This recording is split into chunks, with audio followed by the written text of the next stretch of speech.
the next speaker, I am mildly interested, stroke terrified to find out, to see what he's going to speak about. So I used to do a long walk through Birmingham city centre. It was about half an hour every day for about 2 years. I got off the bus at Colmore Row from Halesowen, and then walked to Digbeth. And I can honestly say, and it sounds ridiculous, and honestly say one of my highlights of that daily trudge was finding out whether this man had put up a new poster or not. And the one that springs to mind that I was just absolutely hilarious was, I mean, Victoria's just done a talk about the creative ecosystems and how they work, and Joe has just done a talk about the independence in Birmingham. So I will only briefly touch upon the fact that the largest Primark in the world is in Birmingham, and it's not something we should probably be shouting about. But FokaWolf hit the really sort of hit the mark a little bit too close to the bone, I think, with a poster that got posted outside Primark. I don't know how long I stayed there for. You'll probably be able to answer that. Yeah, it was a hilarious poster. So type in FokaWolf and Primark and have a look at what we are all thinking secretly inside.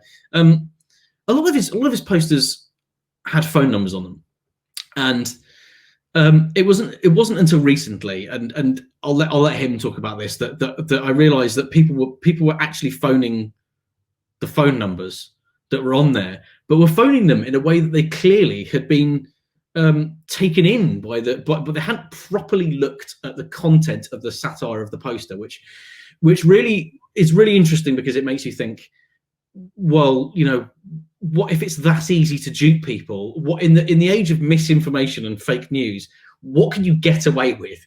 And if you go to FokaWolf's website, you'll see on the stuff that he's selling, you'll see there's a lot of a theme that kind of runs through that. Here to I'll stop waffling on now and slightly nervously welcome to the stage. Can everyone give a warm welcome to FokaWolf?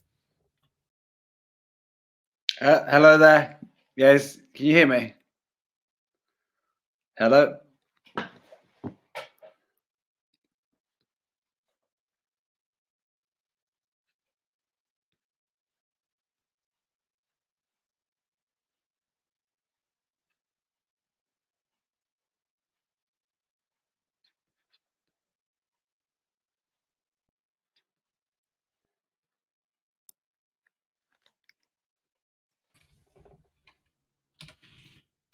Yeah, we can hear you, mate. It's all good. Brilliant. Okay, cheers. Just full screen it. When I disappear, yeah, you can't hear me. So there we go. Great.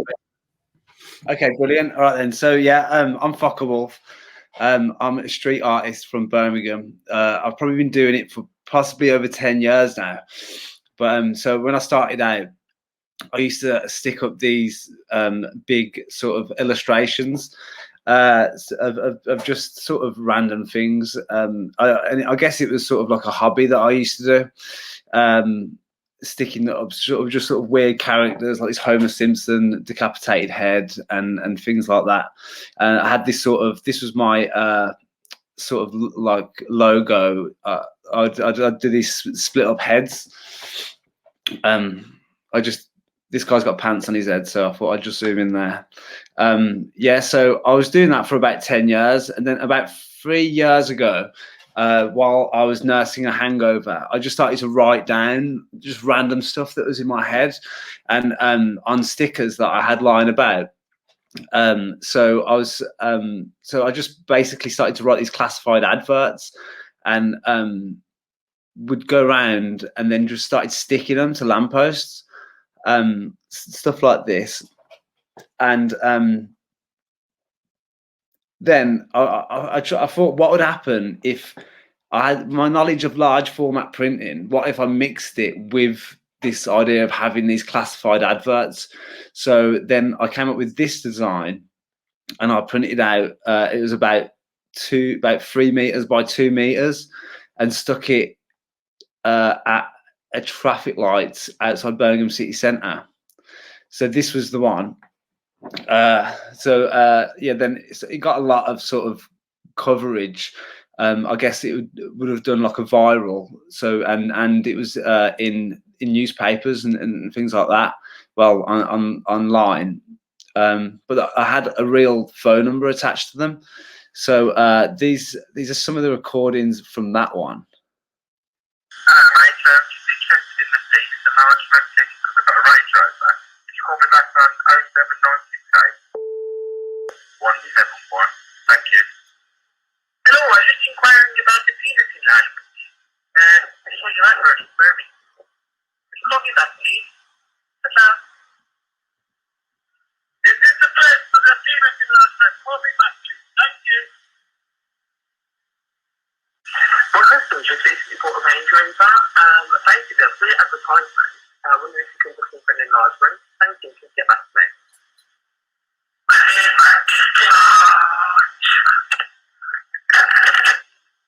Hello, I'd like my penis enlarged, please.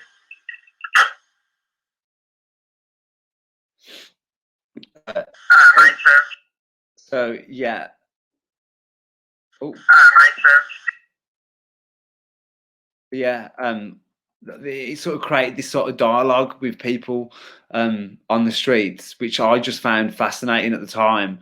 And so then, yeah, I just kept on pushing it. So then I stuck this one up outside Cannon Hill Park, and I ended up getting sort of people calling the number. I haven't got them. I didn't record them, but I had people giving me death threats, saying they were going to find me and kill me. And then also I had the head of the Pentecostal church in Birmingham left a message, and he wanted to meet me for a chat about these posters. And then, yeah, so I kept on going with it, really. This is the Greg's Theme Park one that I did that went up in Digbeth, sort of tricked a few people. This is like a best of a few of them. Hi, I drive a 4x4. I've seen an advertisement for a penis enlargement. I would like to take this offer, please. My number is 0901110. Thank you. Bye-bye. Hello? Hello? What is the fuck? We're told, ladies, we'd love how to learn how to steal a moped. I want to strap people in phone transfers now. I want to try to pay Rolex. I like to ride motorcycles. I like riding. Hi. I is Boisel here. I might be a moped mugger. We'll be back. Bye-bye. Hi. I saw your advert for voodoo classes, and I'm just ringing to make some inquiries. Can you call me back on this number? Thanks very much. Bye.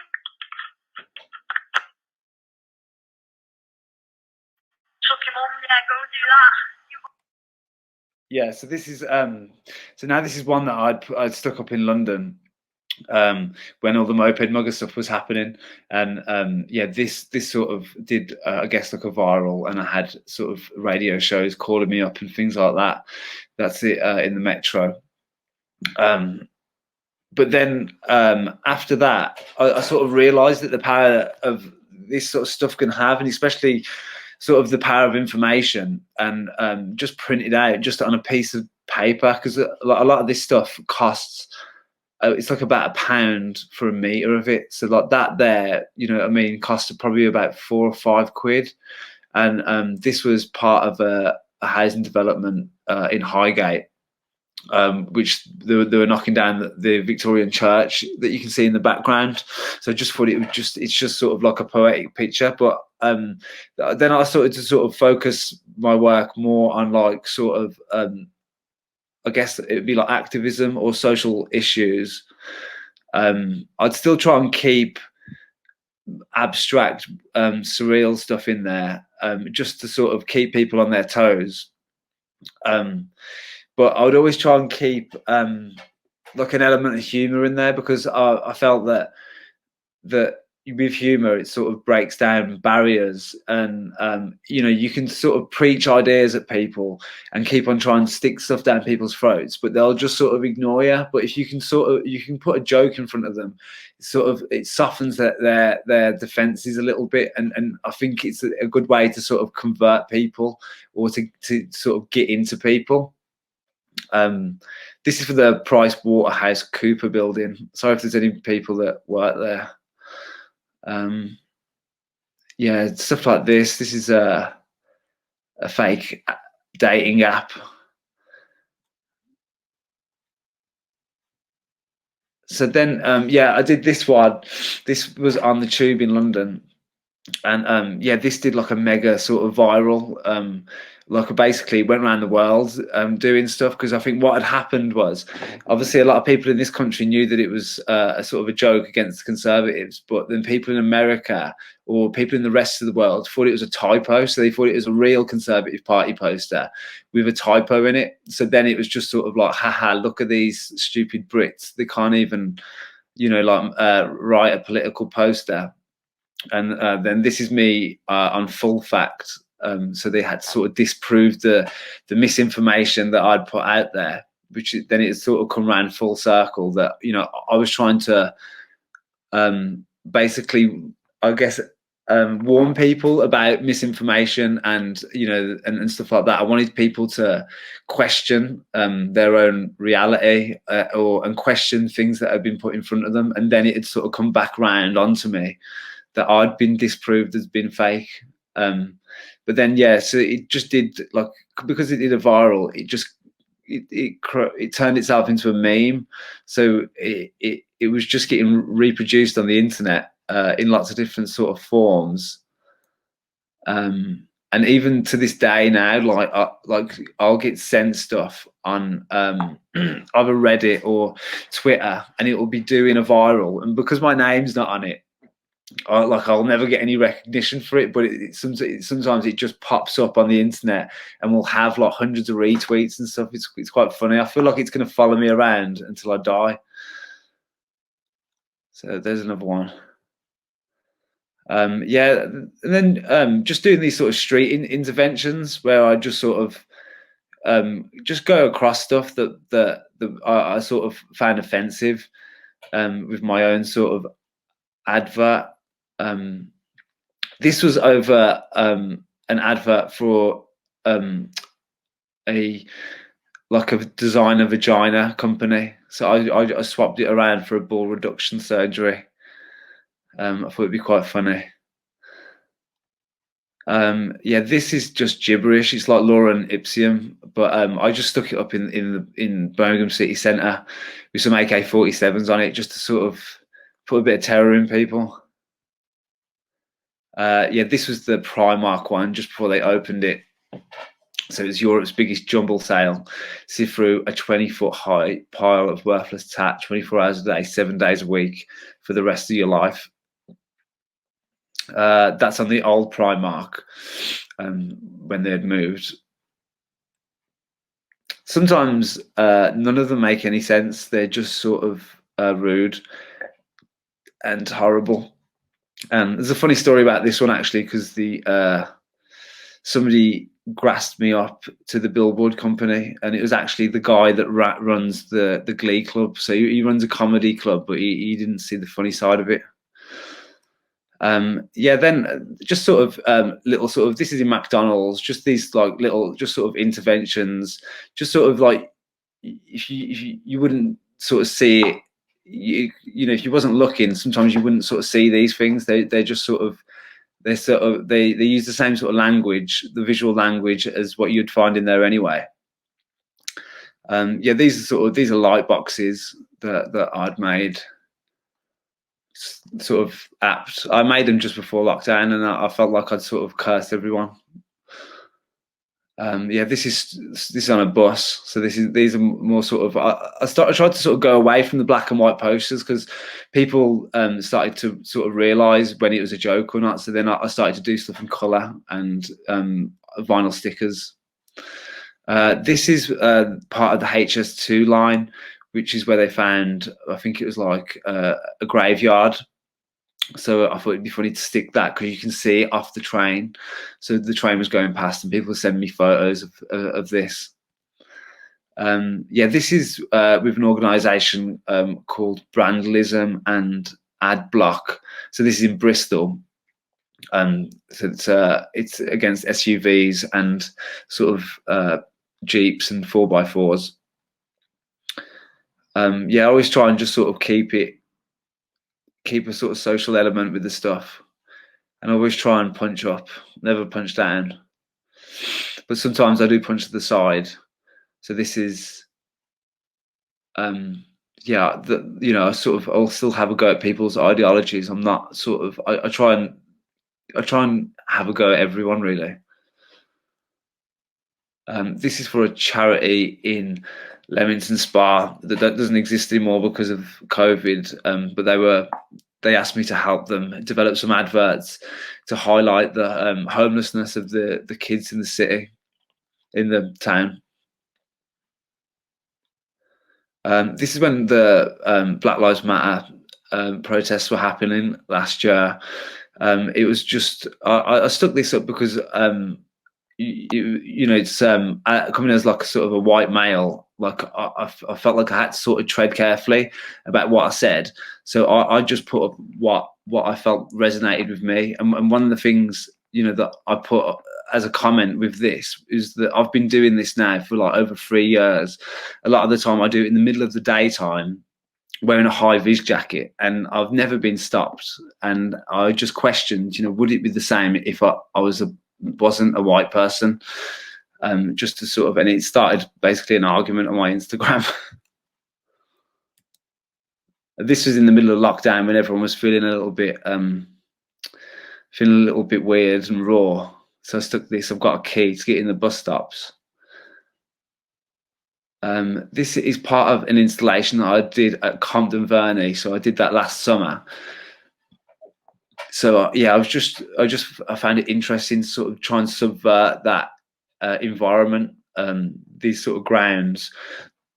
They're like this beautiful sort of Victorian designed stately home that houses some amazing art, and I put these interventions around the site. Yeah, this was in the middle of lockdown as well. So these are just stickers. That's in Digbeth on near Spotlight, which is a nightclub. This is Angry Arnold Schwarzenegger on 7 Capital boards in Sturchley. So 7 Capital have bought all this land around Sturchley, and they're just basically sitting on it. But it's just created like just sort of like a dead land. So I put like an Angry Arnold Schwarzenegger on it, and it's something that I'm trying to go more into. Is sort of these visual jokes, it's sort of stuff that people don't really have to read. It's more immediate. This is a mural that I'd painted in Digbeth, which you can see off the train, and it's just a riff on that idea of the Birmingham screwdriver, which is a hammer. And I just thought I'd put it off the train just to sort of confuse people that were passing through. Yeah, and this is the NHS mural that I painted at the custard factory in the middle of lockdown, just to sort of show love for the NHS and support. This is a piece that I painted in Kings Heath. At the time, they'd just got their low traffic neighbourhood scheme up and running, and it created like a big sort of conflict within the community of people. So I thought it'd be funny to just sort of answer the question with this comfort kills. So that's that one. Yeah, so at the moment, obviously I'm trying to focus more on these sort of visual gags. Yeah, like I said before, that stuff that I didn't really, I don't really have to have people stop and read them and look into it. It's just sort of more of an immediate, like, funny gag. This is putting a sticker of a person on fire on the Galliard Homes mock-up board, so the advertising hoarding around. So, and then this is another one of people jumping off the buildings, and there's a guy in a hazmat suit, and this is Centenary Square near the Symphony Hall. So, yeah, that's the end of that then. Yeah. Yep, so I'm done then. And that's then. I quite like the. So you got a. I've just noticed you got a. Have you got a Christmas Foka t-shirt? Yeah, I thought I can't find my balaclava, so I thought I'd just be from there to there. Cool. Thanks. I have put a message in the speakers chat that's I kind of struggled to stop laughing during that. Yeah. Have we got any? Okay, there are some questions from the audience. That's got to be the number one question, hasn't it? Is it just put high vis and do it during the day and people just trust you? Yeah, I think it's that thing. It's like that sort of element of authority. If you're wearing like a high vis jacket, I personally go for the coat because it makes me look a bit tougher. But I'd wear a high vis coat, and yeah, I just be, I guess, audacious with it and pretend that you're just doing a crappy job that you don't want to do. And then also in the back of my head, I've got a backup plan, which is if someone says, "What are you doing?" I'll just say, "I'm just going to take a photo of it and then pull it down," because it's not as sort of hardcore as like painting something. It's at the end of the day, it's only paper and water and a bit of glue. So it's all right, really. And yeah, I've had people stop me before, and a lot of the time I tell them, they ask me what I'm doing, and I just will say that I'm putting up anti-graffiti paint, or I've told people before that I'm putting up circus posters and stuff like that. But I can see the circus posters thing working. Yeah, that's it. Is it just, or can you just do the someone else paid me to do this, mate? Maybe, yeah. There's like, I think whatever situation happens, you can just sort of get out of it. But I think doing stuff in the middle of the day is definitely, like, you definitely look less suspicious. If you go out in the middle of the night and you're hanging around with a bucket and some paper, I think it looks like you're up to something. Or if you just sort of have the confidence and just do it in the middle of the day, I think people don't really question it. They just think someone's there. What you think? It's quite interesting that. Have we got any? Oh. Was the Don't Do NO2 poster one of yours? I think so. Yeah, the NAS, the canisters. Yeah, that I think that was me. Yeah.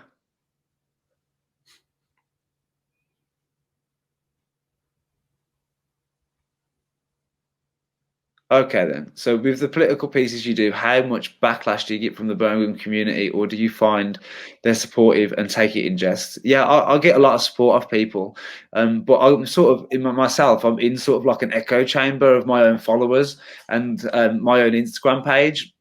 So like, you know, like I've put stuff sometimes goes onto like the Birmingham Mail website, and then I'll see what the real opinions of people are then, and a lot of it's just sort of like, get a job, you're lazy and all that. Just give you a little bit of a. I wouldn't trust the comments section of any newspaper. Yeah. Big representative of what of.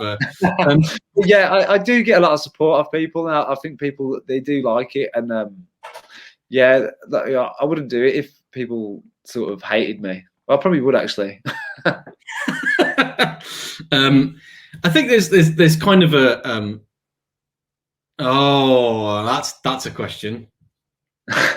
I'm very pally with the printers. I've known them since I've been doing it, so I've known them probably over 10 years. So you know, I used to get sort of quite innocent things printed off them, and then it just started to get more and more weird. But then it was okay then, because I was friends with them. That's a good kind of, like, it's a bit more of a simpler cover up than I thought it would be, actually. Yeah. Make sure your mates print your stuff for you, and then you're sorted. Have we got any others? Oh God. Oh, NFTs. Have you actually looked at NFTs yet? Yeah, I did actually try to sell one before, and funnily enough, it was a JPEG of of the Shell one that I just showed you, which said that we're burning the planet, or we're trying to kill the planet. And then lots of people were saying, you know, these things do actually kill the planet, and you know, you shouldn't be doing this. But I was, you know, I've got friends that are into blockchain and things like that, and you know, like I feel like, you know, it's one of the things that could probably democratize the whole world, and at the end of the day, save the world. So like I'm all behind it. And I've got an NFT that I'm going to probably release in the next couple of weeks. There's like kind of like there's a bit of a there's like a sort of a different levels of that. If you want to see a really funny thread about the music industry and NFT, have a look at what Mint Royale posted on Twitter this morning. Yeah, that was hilarious. We've got three more questions. That's a good one. Yeah, definitely. I've actually met him. Actually, he's like, yeah, he's a nice chap. But yeah, I would love to. I'd love to collaborate with him. Yeah, I think it's similar kind of. I don't know. There's similar kind of. There's similar kind of things about what you do, about what both of you do, what Cold War Steve does as well. And also you mentioned like your street art turning into meme art, and Cold War Steve stuff is like total meme art stuff of making things go viral. Yeah, that's it. Yeah, I don't know if it's like a Birmingham thing, but it's definitely like, I think it's definitely like, it's like making fun out of bad situations. I think that Brummies are pretty good at that.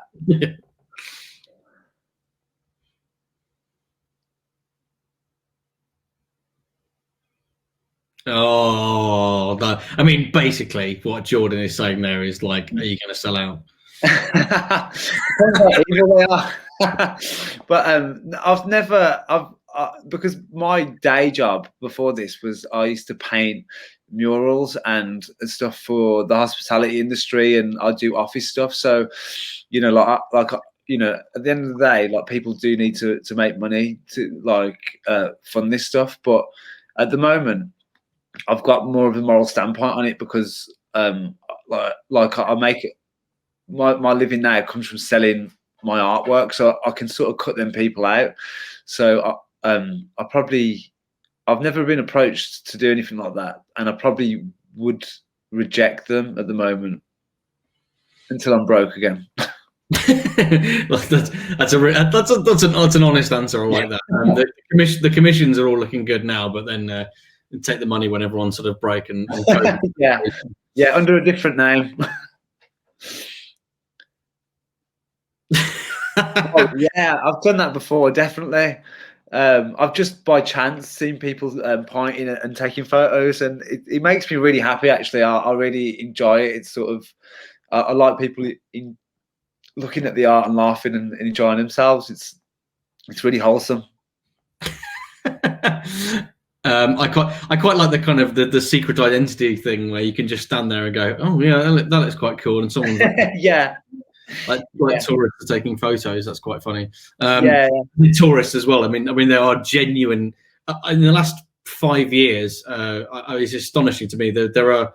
If you go around the street art in Digbeth, there are, you know, of which your works are part of. There are genuine tourists going around taking photos. Yeah, I think them are overseas as well. Yeah, but I think this is one of the things that one of the problems with Birmingham City Council or any of the sort of bids and stuff. They need to realise that the potential that this has, because it doesn't cost much to give street artists money to paint murals, and you're creating something that will generate stuff at the end of it. And I feel like it's an important thing that we could do. I think I don't know if it was Montreal, and they were charging advertisers 5%.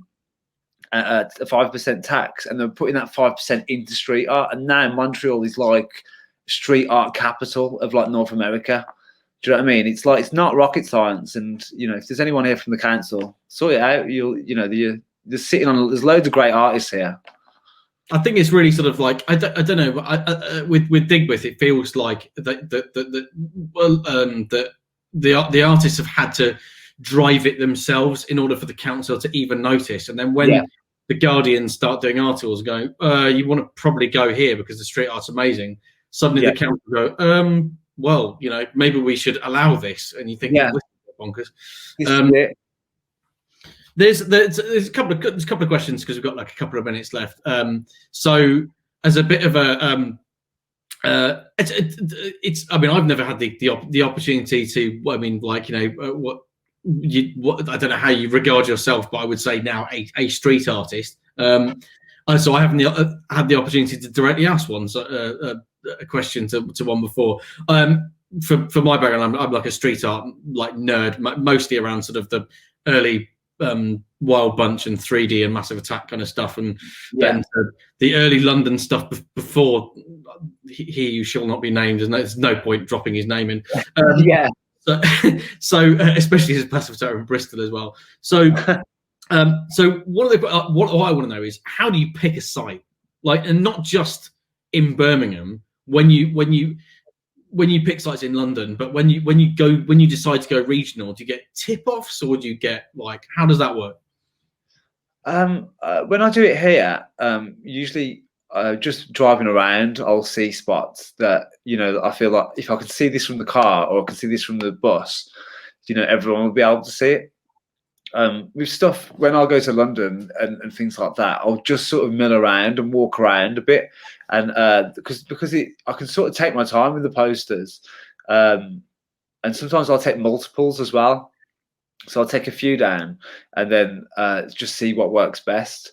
But I just feel like, yeah, a lot of the time, especially like around London, it's so easy to pick spots because there's just so many people walking past everywhere, that it's sort of like you'll always get a good spot. So questions pop up.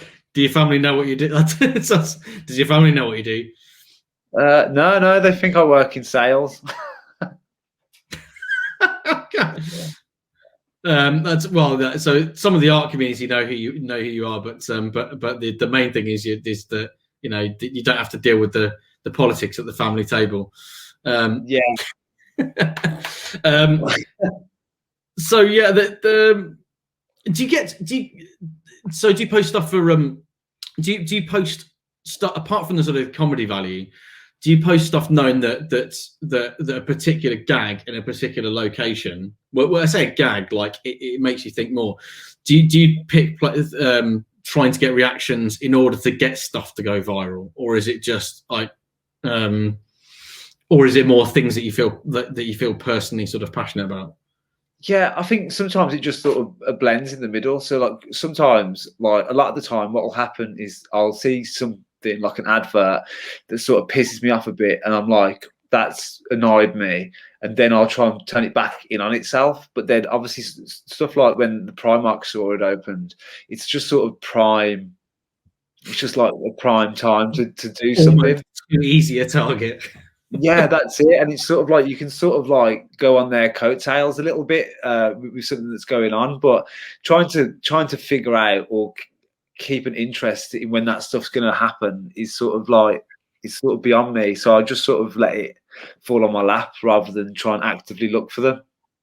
Okay, so instinctive. And finally, the last question, which has got to be the one that I don't know if anyone else hasn't asked it, is: have West Midlands Police or anybody that's been a private landowner been interested in pressing charges or got that annoyed with you? No, well, this is the thing. Like, no. So you know, I mean, this is. That means you need more street artists, then, surely. Yeah, probably not. But yeah, I was doing, because I did something with West Midlands Police. I left a box outside their police station that said that there was a robot in it, like a police robot. And I thought that they would hate me for it, but somebody messaged me from West Midlands Police, from the Digbeth, and was like, "Yeah, we love your stuff, and you know, like, keep on doing it and stuff." And I was like, "Oh, that's weird." But I guess it's because it's like they're just posters, aren't they? And it's just paper. I think it doesn't, people, and because it's got the joke on it as well, I feel like it's just a bit innocent. You can't really get mad.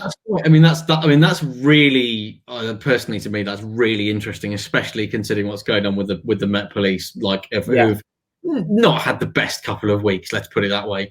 Then when it comes to sort of street art like this, they just sort of shrug their shoulders. Yeah. I get a lot of trouble off Travel West Midlands. Always, why are you sticking stuff on the buses? You know, someone's got to clean that off the bus and all this. I always just ignore them there. Did you start replying by saying, well, I think I know that? Yeah. No, someone's going to clean this off. Yeah. But the point is that I wanted a lot of people to see it. Yeah. TFL not moaned about anything? No. I think like they love stuff as well. I think they like they like publicity. Some, you know, especially comms teams and things like that. They love publicity. Even if it's bad. That's quite that is really interesting, because I thought TFL would be like a sort of a, you know, a big baddie type thing, and the fact that they're like, well, but if it's generating a load of publicity for the Tube, the Tube needs, like, obviously is obviously struggling for a bit of cash and needs a bit of socials. They're like, okay, we'll let this pass. God, that's really weird and quite insightful. Yeah. All right, thank you, thank you very much. That's been really interesting. If you want to check out more of FokaWolf stuff, go to Megacorp Global. Is it .com? I think. Yeah, .com. Yeah. And then there's still some stuff that hasn't sold out. That's quite cool. Like some of the light boxes are available, I think, or yeah. And there's only, I think the McDonald's one you shown, like, is still available as well. I can't remember. Yeah. So yeah, go and look at that stuff. And you've also you have introduced some new stuff, and I can't wait for you to ask the BBC producers if you can use printings of Pat Butcher for your latest collection. Which I thoroughly enjoyed. I enjoyed Ainsley more because it was more bizarre, but yeah. Thanks for Pat Butcher. So thank you very much. Thank you very much, FokaWolf.